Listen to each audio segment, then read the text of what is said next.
Froid aux yeux, les coursiers burundais? Jamais.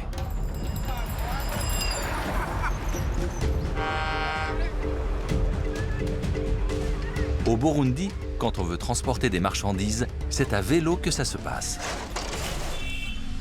Les distances ne sont jamais bien longues. Le Burundi est l'un des plus petits pays d'Afrique.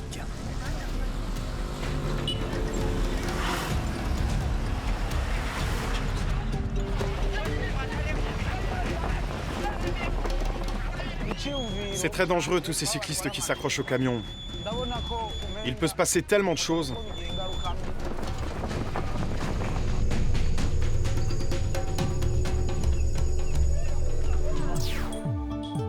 Le Burundi se trouve au cœur de l'Afrique.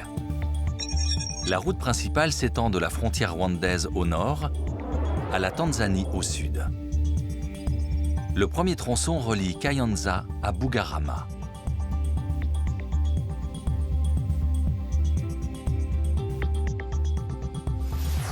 Le Burundi est un pays pauvre, bien que fertile. Sur le haut plateau du nord, on cultive surtout la banane, des dizaines d'espèces. Ces fruits sont le principal aliment des Burundais. À la périphérie de Kayanza, la plus grande ville de la région, les producteurs les vendent en gros à leurs intermédiaires.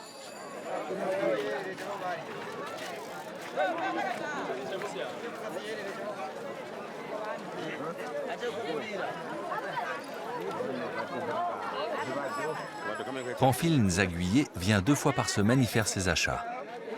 Il est brasseur et fabrique de la bière de banane, la boisson nationale du Burundi. Tarsien Manirakiza est là pour assurer le transport.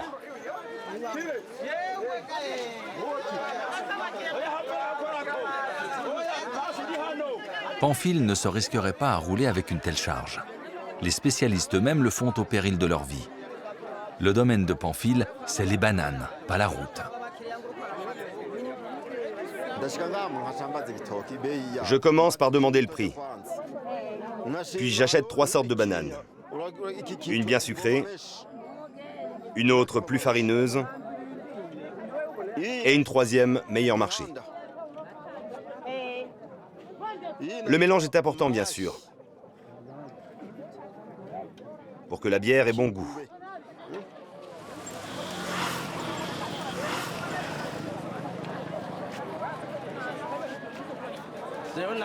Je ne connais rien à la fabrication de la bière. C'est pour ça que je suis coursier. Je suis content de transporter les bananes de Pamphile. Ça me permet de joindre les deux bouts. Quand il ne roule pas pour Pamphile, Tarsien transporte des personnes en vélo-taxi.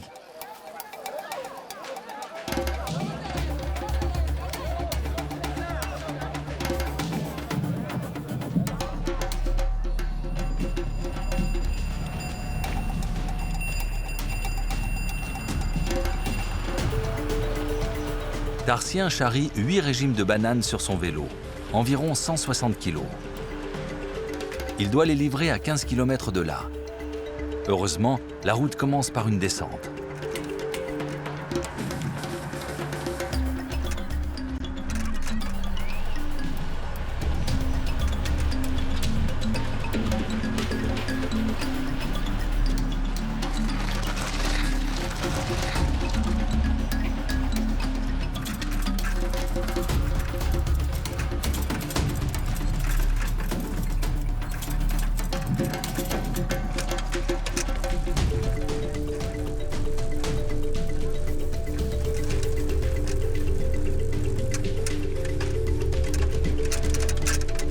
Trois kilomètres avant l'arrivée, une longue montée s'amorce.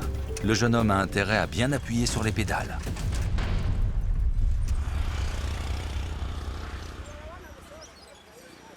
Tarsien a 22 ans. Il n'est jamais allé à l'école. Rouler à vélo, c'est tout ce que je sais faire. Je n'ai jamais rien fait d'autre. Ça ne me dit rien d'ailleurs, sauf si le travail est moins fatigant. Je ne veux surtout pas porter des choses sur ma tête comme les femmes. À vélo, c'est dur, mais sur la tête, pas question. 3 quarts d'heure plus tard, Tarsien atteint sa destination, le village du brasseur.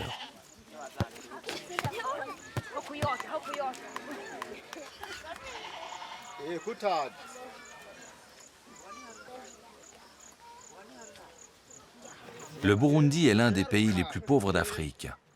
Posséder un vélo, c'est déjà énorme ici. À 22 ans, Tarsien a une femme et 2 enfants à nourrir. Que voulez-vous qu'il me reste avec ce travail? Ça nous permet tout juste de nous en sortir, ma famille et moi. Je n'ai même pas de quoi m'offrir un nouveau pantalon. Ah, je ne me fais pas d'illusions. Je ne peux rien espérer de mieux avec ce boulot.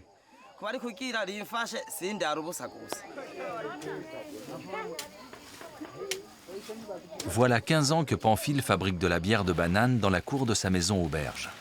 Elle s'appelle Umbubira.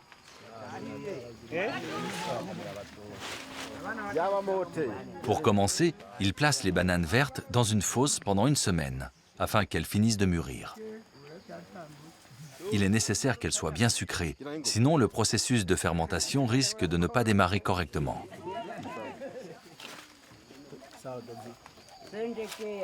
Les fruits à peau épaisse se prêtent particulièrement bien à la fabrication de la bière.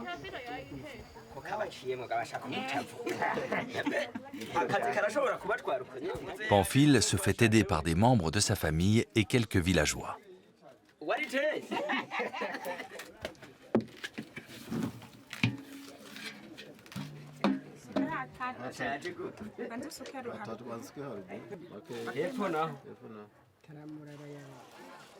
Le foin fraîchement lavé facilite le pressage et donne sa saveur particulière à la bière de banane de Pamphile.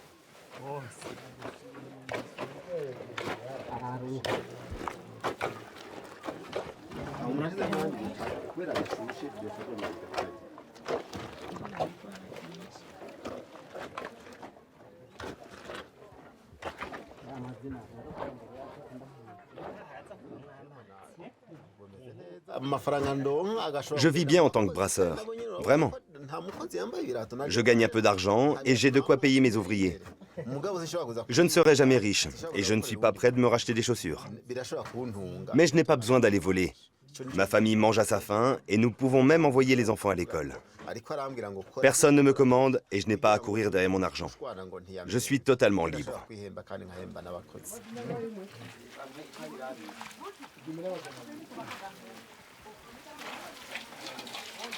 Pour le moment, ce n'est encore que du jus de banane.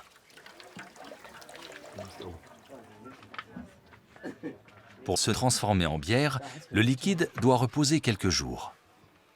La levure de bière provoque la fermentation. Dans 2 jours, la bière sera prête. 2 bouteilles et tout tourne autour de vous.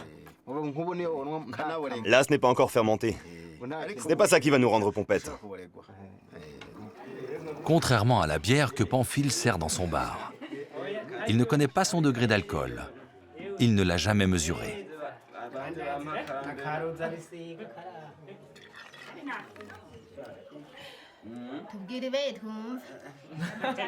Tarsien, le coursier, ne boit jamais pendant le service. La route des casse-cou du Burundi est beaucoup trop dangereuse pour s'y risquer avec de l'alcool dans le sang.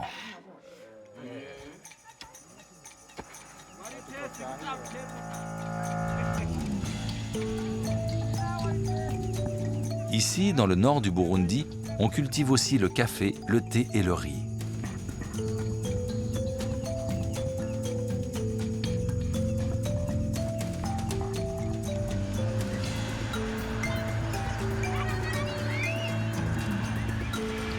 La route continue vers le sud. Bujumbura, la capitale du Burundi, est encore à 100 de kilomètres. Et jusque-là, les montées s'enchaînent. Certains coursiers se sont fédérés en coopérative. Ils espèrent obtenir ainsi de meilleurs tarifs pour leur dur labeur.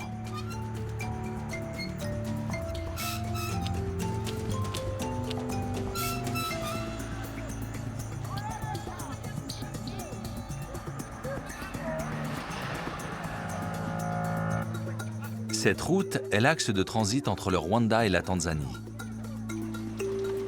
Antoine Kabura y circule depuis 10 ans avec son camion. En général, il ne roule que de jour La nuit, c'est trop risqué.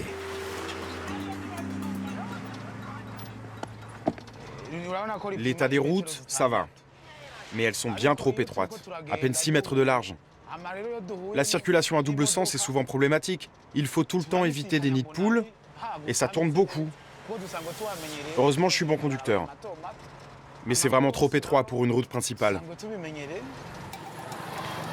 Antoine et son camion arrivent à Gitega, la deuxième ville du Burundi par sa taille, avec ses 45 000 habitants.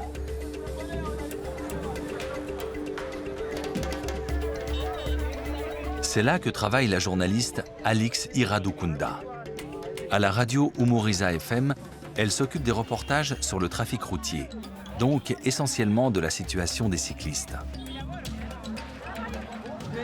Quelles sont les difficultés, dites-moi?